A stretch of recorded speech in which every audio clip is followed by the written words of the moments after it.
Some people believe that the word Yosemite comes from the word for grizzly bear. Grizzly bears have a very strong connection to Yosemite, although it's been a very long time since we've seen one in Yosemite. The Miwok people in Yosemite Valley were divided into moieties. There were people south of the river were named for Coyote, Ahele, and they were water people. People north of the river were land people, and they were named for grizzly bear, or Yosemite. Mati referring to bear, Uzu referring to grizzly. The black bear is called Humati.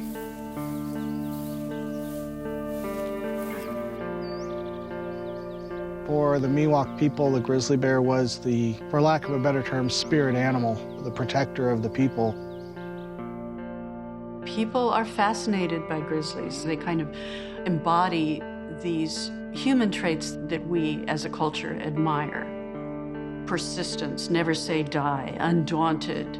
And so we raise the animal to this icon that we think exemplifies our better natures. This depiction of the grizzly as being heroic and iconic for the state of California. Every Californian has seen that image of a grizzly bear on our flag, and that matters. That tells us that it matters. The places where people live now were fully populated by grizzly bears. Grizzly bears dining on whale carcasses on the beach, where now people lounge and relax. There were grizzly bears where Los Angeles is now. There were lots of grizzly bears where San Francisco is today. So to go from 10,000 grizzly bears estimated to live in California at the time of statehood to none by 1925, 75 years later, is really quite startling. We have lost something that we're mostly not aware of, something that used to be so numerous, and we hunted them to extinction.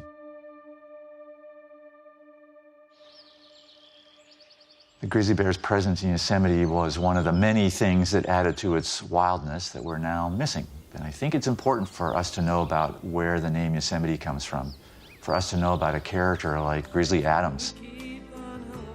Grizzly Adams was one of the shows when I was growing up as a kid, you know. You got this hairy old guy, and he's got a bear, his best friend.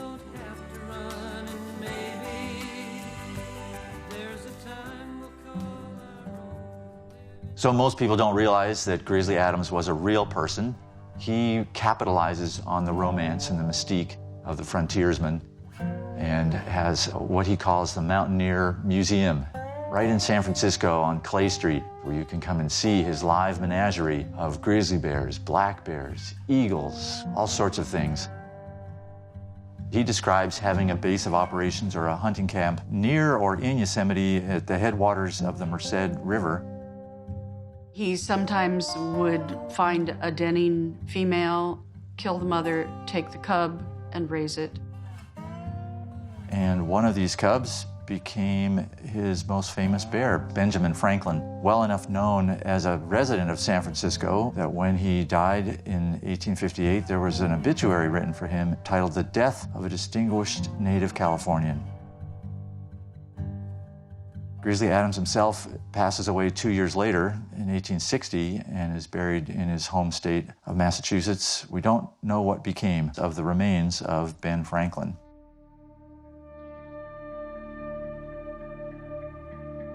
There are a lot of good stories about the last grizzlies.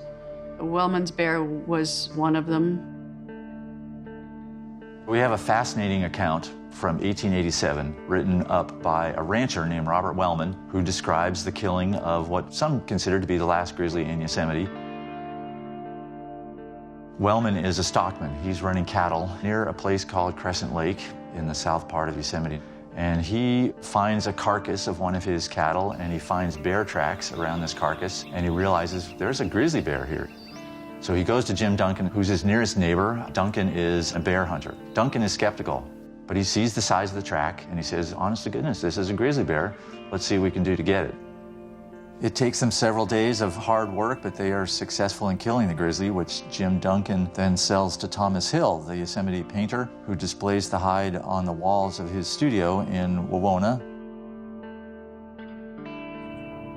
Eventually, the grizzly pelt is given to the Museum of Vertebrate Zoology in Berkeley, and that's where it is today.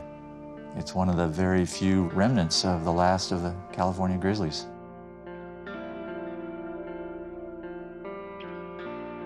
I believe we are less when we don't have grizzlies and wolves and mountain lions. These all make up the world that we're a part of. And so we have to be aware of the animals and plants that are left to us to realize how quickly they can be gone.